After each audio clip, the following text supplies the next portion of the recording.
Good evening, everyone, and welcome to Coca-Cola Sports Scene. On tonight's show, we will be looking at Team Manus' preparation for the PNG Games, bodybuilding, Vava volleyball semi-finals, and the PRL, including Air Niugini announcing a 30% discount in travel to Lae for athletes to the PNG Games. All that and more, but first, here's a look at everything that happened over the weekend.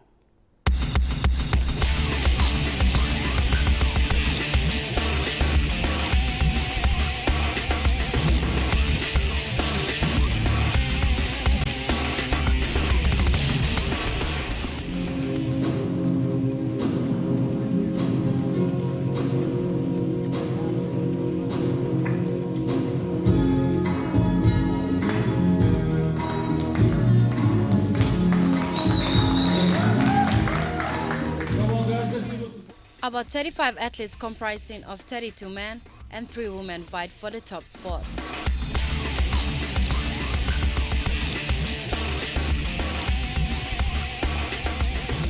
The South Pacific Bodybuilding National Championship is in a preparation towards the 2015 Pacific Games.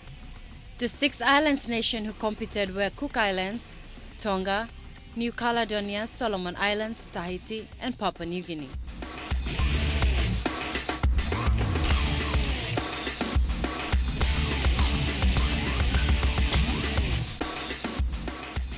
The Mara Barracks Oval hosted the Port Moresby Rugby League competition over the weekend.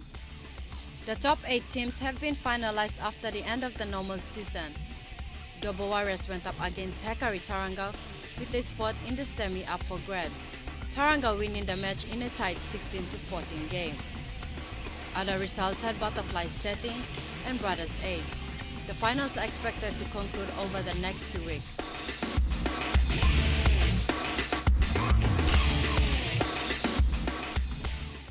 The Vabukori Amateur Volleyball Association played the semi-finals at the Vabukori village over the weekend. Fasiki with a strong defense and blocks up to cover the opponents, Sine with back-to-back spikes, but Fasiki played in a strong defense. Fasiki beating Sine 3 sets to 1.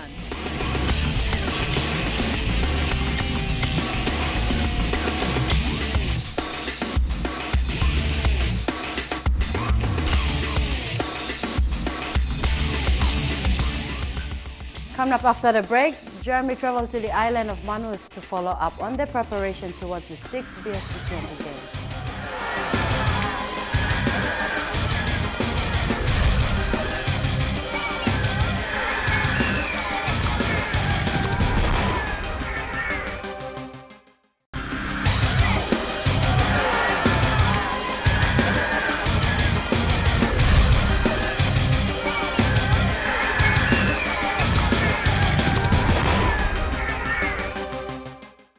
Welcome back to the show. Jeremy traveled to the seaside township of Lorengau in the Manus province.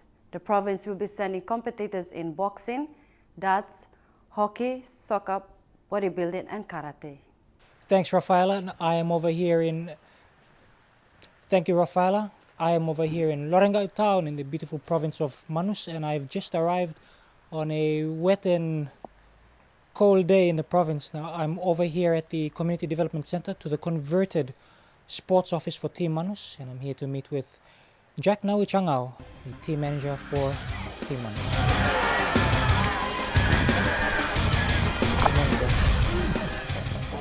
The general team management, in which they come directly under me as the general team manager.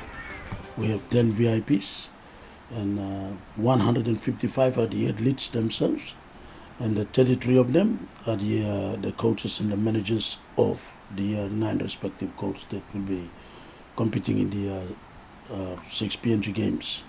Our preparation for now is this: all the competition in Manus has been is over, they're all over, except for softball. Now the season for softball is on, but all other sports is finished, and all the teams are in preparation for the games. They're in training.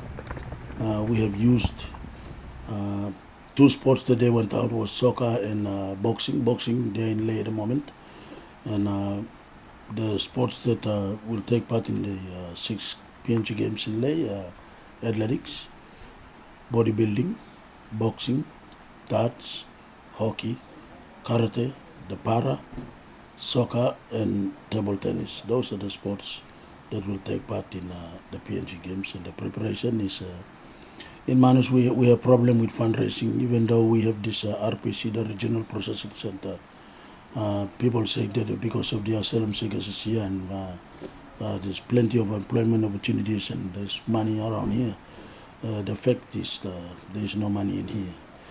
The province is so small, and to do with the fundraising, it is difficult for the province to do the fundraising. So all our fundraisings is we did one phonathon that was last week, and it was very good. And for the general team management, we are planning to have a corporate dinner, not to raise much money, but at least just to raise enough to assist the teams. That is the preparation for the general team management. But for the sports themselves, yes, I'm pretty sure that the 9 sports, they will make the impact in the 6 PNG Games in Ley. The issues that were raised by the team and including the management was it is very difficult for us to get all the athletes, especially the athletes they are living in the remotest islands and all this, and it's very hard to get everybody in. But it is, as I told the managers, the sectional managers during our meeting, was that it is for the love of the sport. It is up to the athletes. It is their contribution towards the team. So they have to put all efforts out to at least try their best to come for the training, for the camp, and in fact put the levy fee on.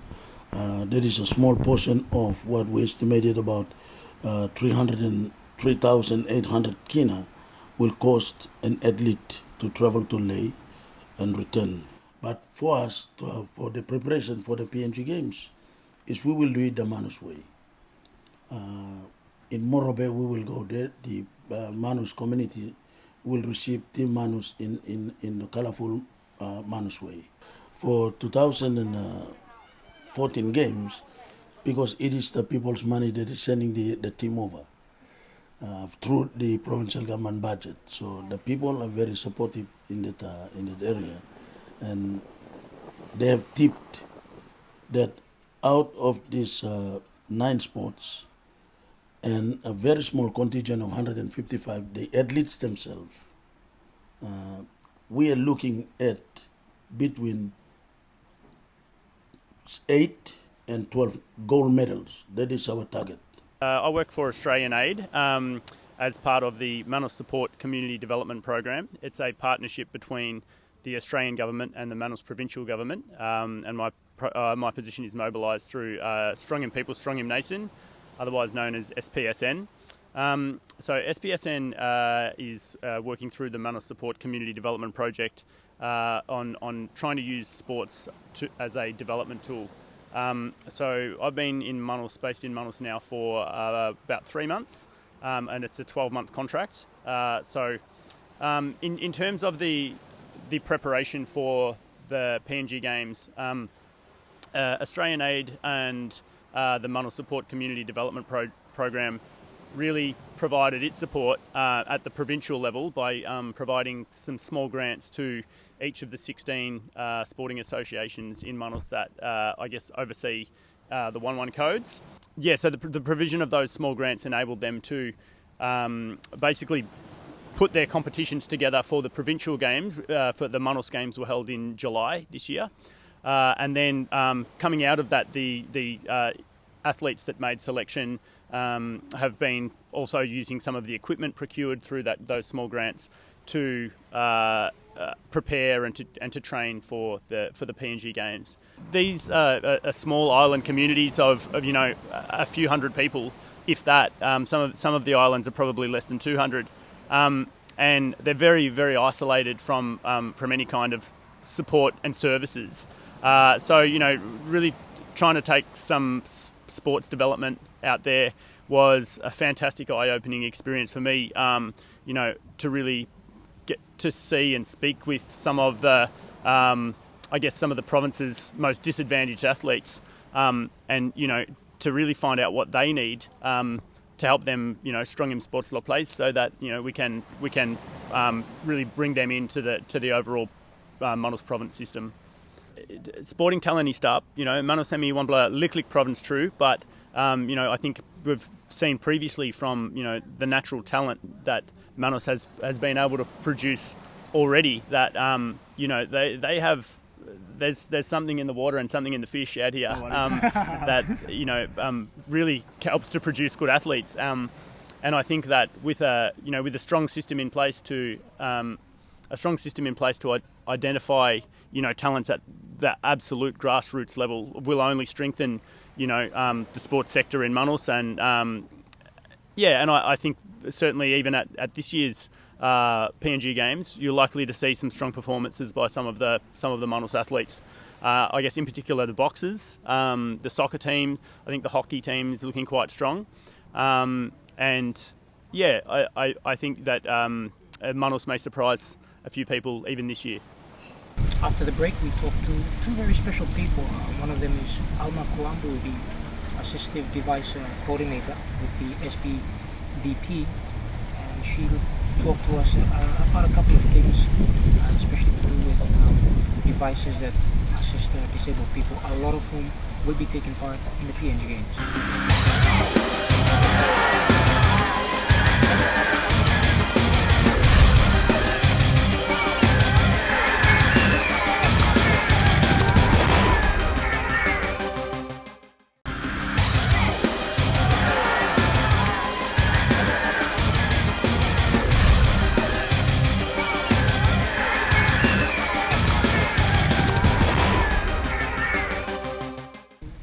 Special people.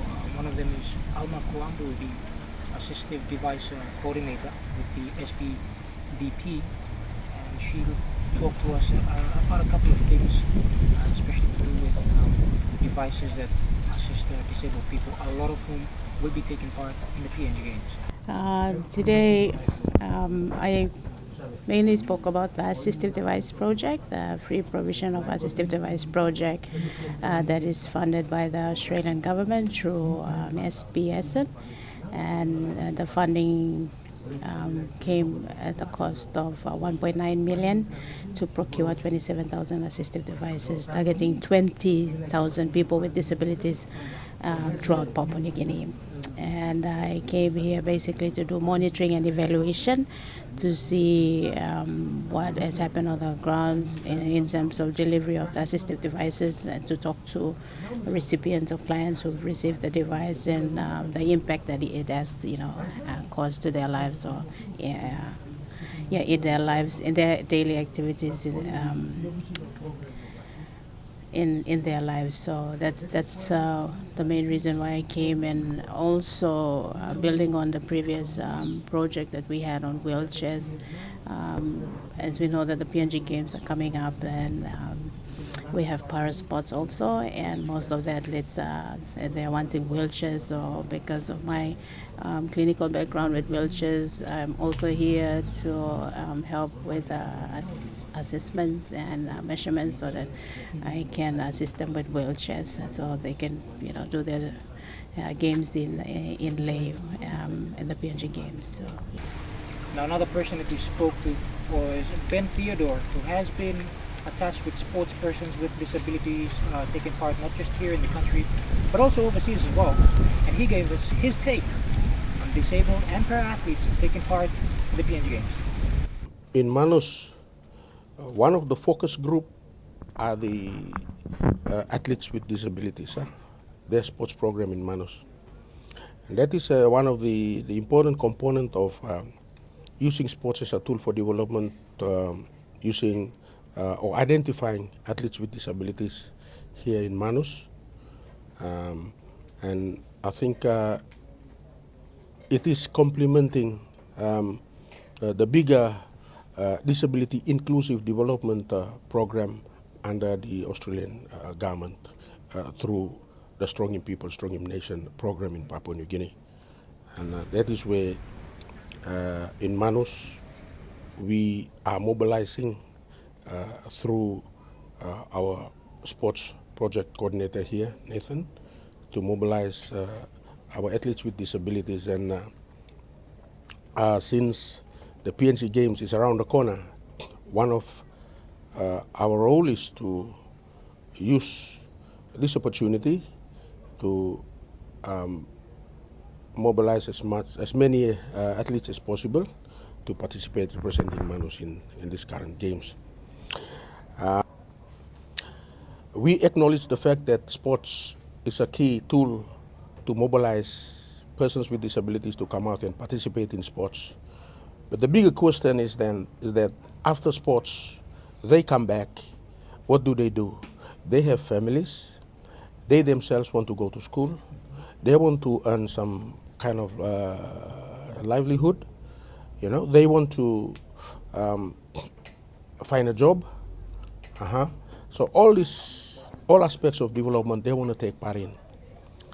Francis Compound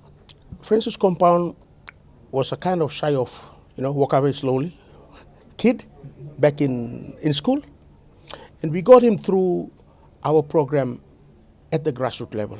Now what happened then was that when we established the PNG Paralympic Committee way back in early 2000, we saw that there was a need.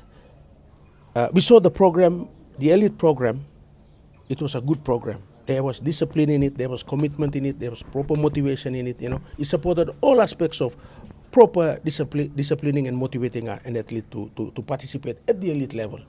So we thought that this is a good one because we will bring this program right down to the grassroots. So those also down there, as a developing nation, we need this type of program down there. So we brought that elite program down. But what happened then was we brought the Paralympic concept down to the grassroots, and that's how Francis saw the opportunity, because we actually told him this is commitment for you, discipline for you, training for you. All these things will come into play and you will win a medal for PNG. And he actually followed through that. He was a student, he was supported properly, we kept the proper motivation was there. There was a few of us who were already athletes ourselves. We went to the Paralympic Games, we came back and we knew the competitiveness of the Paralympic Games. And we shared this with him.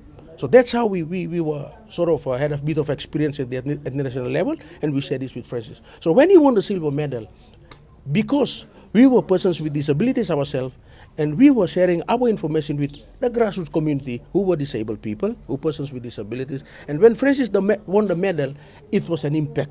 It actually raised the level of expectation from everyone, disabled people, that if Francis can do it, we can do it. And that's how you see the whole lot of disabled people now, the level of participation, the number is increasing because of what has happened in the past. All right? That's how that's how Paralympic, the interest in the parasports has grown up until today. After the break, we talked to coach Peter Sakaya. He tells us how his team is doing in preparation for the PNG Games. Stay tuned. You're watching Coca-Cola Sports Scene, brought to you all the way from Manus.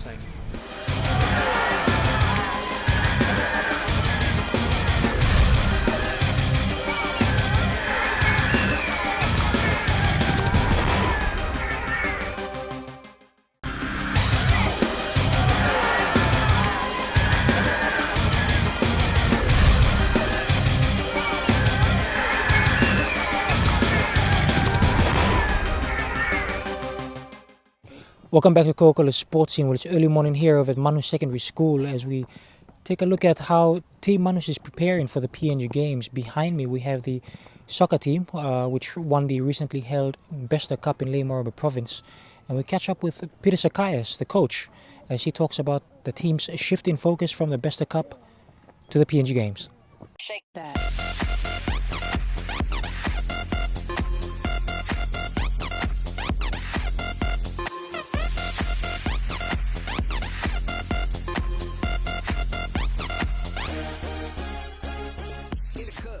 After lo mipla come down lo Besta Cup, we continue to train, and mipla train very hard as well. We have all our ways that people have been going along. This the Besta Cup, mipla stop on time, and we kept that the spirit of win. Nah, it's like I'm bell kirap yet stop lo mipla train. So mipla train hard. Some of the boys only me give more one day break, we'll just gonna visit the whole family, and then we'll come back and we train together again. we have another game after the best come. People thinking was PNG games I'm still stop. So that is why na all mangi kat la bel kirab yet lo come. Na people come early morning or train today. Most of the boys here all the youngest I'm 19 years old that has been selected to represent Papua New Guinea to Philippines. And the oldest in the team I'm 32 years old.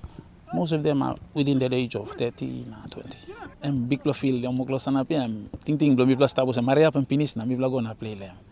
Thank you true. Yes, this field now muklo prepare muklo planning grass and stop na grass and by nunggu 10 weeks bian and barreri na en field belum pla Manus straight mami to get Admiralty Peliao where mon pla team belum pla where barreri na mi believe na harim towards them by nunggu all games blow Admiralty Peliao once only having this la home and away games blow I come lo yes so now field them stop I'm ready. Thank you to the governor. I'm giving time, giving this last ask him that milong, provide him na building field blomi plan now field stop. Yes. Hello, selection blomi plan. Manus Provincial Sports Office na Manus Soccer Association. I'm come up in one me call it Manus game. Na I'm been come up and we get all me kisim all get the LLGs blomi plan. All get we have 12 LLGs lo Manus and all get the electorates here. Only bring him all they have only got him all games ball past them. And then they selected the teams to come and represent them from the LLG, from the level, the LLG ball. Now only come and take part in the Manus game. Who else do you think will be one of the biggest challenges for Team Manus? One of the place where meeting and by giving big challenge the defending champion, Milimbai. So Milimbai lo Emi win him champion. I mean, by fluke. I believe Emi train hard too because that is why I mix him this the champion. So I'm one of the team where Emba give him challenge. One time Medeng has a good side too. Medeng will be giving a very tough competition lo this PNG games. And the host himself, Morobe. Morobe non hablo Emba non hablo Larry Mompla game go away because same style of place blow him. You may get a sabe ya. Shake that.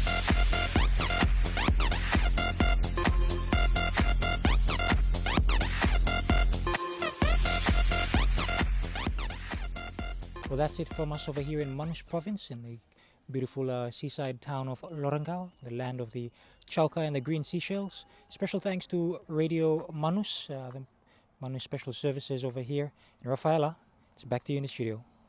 Thank you, Jeremy, and it looks like Jeremy enjoyed his time in Manus. National carrier Air Niugini has signed in an agreement with the PNG Sports Federation to assist with the transit of 7,000 athletes and officials to the 6 BSP PNG Games. The agreement will see a reduction by 30% of fares and participants in the PNG Games. PNG Sports Foundation Executive Director Peter Chiamalili Jr., when signing the agreement, said that with the difficulties in logistics experienced from the last PNG Games in Kokopo, bringing on board the airline would ensure travel to and from Lae was orderly. He said there would be systems in place to ensure that only those accredited athletes and officials will benefit from this special airfare. Accreditation room in Lae. The list that comes out from the accreditation room is the list that Air Niugini is going to operate with. Air Niugini's General Manager for Customer and Markets, Dominic Kaumu, said Air Niugini was working closely with the Games and adhering to its obligation as a service provider. We have an obligation to the people of this country in offering the affordable airfares to enable athletes from around the country to participate in the Games. The 30% discount will apply to the purchase of return tickets and is valid for a month from the date of purchase. The PNG Sports Foundation is urging all provinces to finalize the teams and ensure they are all accredited. This accreditation list will be sent to Air Niugini so flights can be scheduled for all athletes and officials to be in Lae before the opening ceremony on Sunday, November 16. Well, that's it for another episode of Coca-Cola Sports Scene. Don't forget, you can find us on Facebook and go on MTV Online for more updates. Keep in touch with us, sports@mtv.com.pg. On behalf of the Sports Scene crew, you have a safe and enjoyable week. Good night.